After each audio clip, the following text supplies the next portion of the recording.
Yüce denizden gözleyir beni bir adam. Palma ağacı, Petnitsa bacı, derdim elacı bu ada.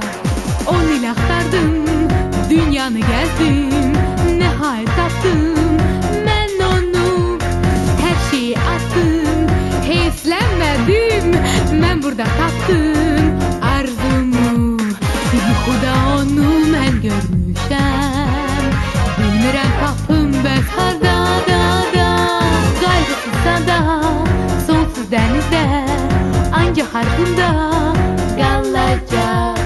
Çox yerlər gördüm, hər şeydən doydum, ürəyim burada qalacaq. Qayğısızsa da, hardadır harda, qəlbim rahatlık tapacaq. Çok yerler gezdim, her şeyden bezdim, yüreğim burada kalacak.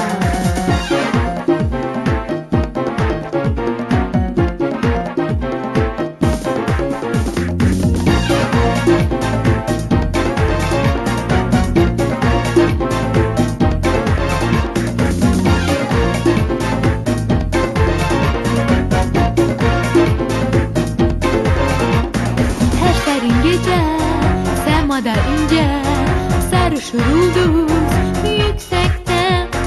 Yalvardım ona, soruştum ondan, adanı tapım ben nece. Yuxuda onu mən görmüşəm, bilmirəm tapım bəs harda da. Qayğısızsa da, sonsuz dənizdə, ancaq arzumda qalacaq. Çok yerler gördüm, her şeyden doydum, yüreğim burada kalacak.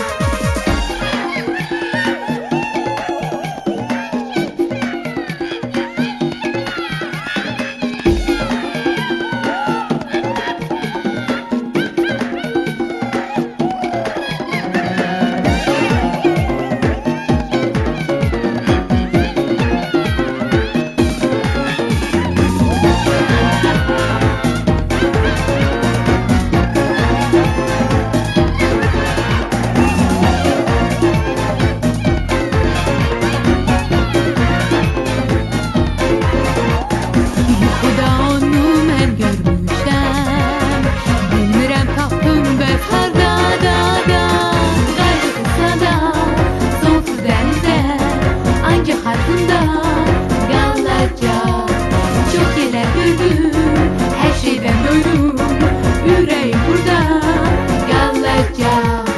Gayrısızsa da, hardadır harda, kalbim rahatlık tapacak.